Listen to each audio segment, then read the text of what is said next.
Bak koca heriflerle muhatap oluyorlar. Hello.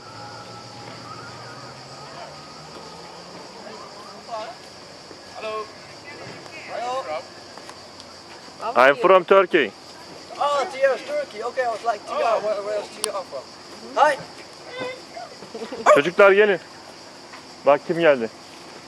We have shy children. Yeah, I can see that. But They this, say we are not a baby. today we have the camping fest, and at 4 o'clock we have all games for children. 4 o'clock where? 4 o'clock Where? at the swimming pool. Swimming pool. Yeah, yeah, Okay. yeah. So if you want Çocuklar, Yes. Bilal. Söylesene Bilal çıkarsın. gel. Bilal. Gelin gelin. Coming, coming.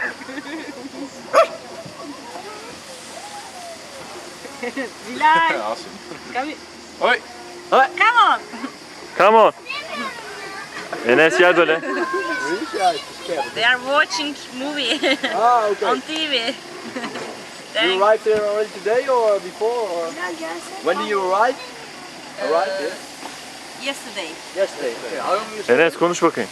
For 5 days. For 5 maybe days. 6. Oh, okay. Because we have all things to do for the children. So Ah, tomorrow we yeah. have all things to do. We will learn. Yeah. Okay. We are a bit tired today because we had some difficulty on the road. Our air condition doesn't work on the road, and we came from Ravenna. Yeah.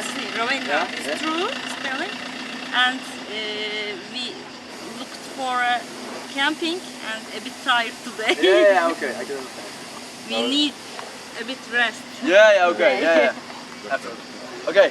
So Okay. maybe see you this afternoon. See Bye. you You can later. also sign in tomorrow at 10 o'clock for the kids. And 10 can o'clock? yes, at Tomorrow? the Tahiti bar. And they can play all sorts of games. They can do windsurfing or canoe or archery. Yes, Okay, and depends tomorrow? on their age, of course. So. Okay. But it's really a lot of fun, so they should join.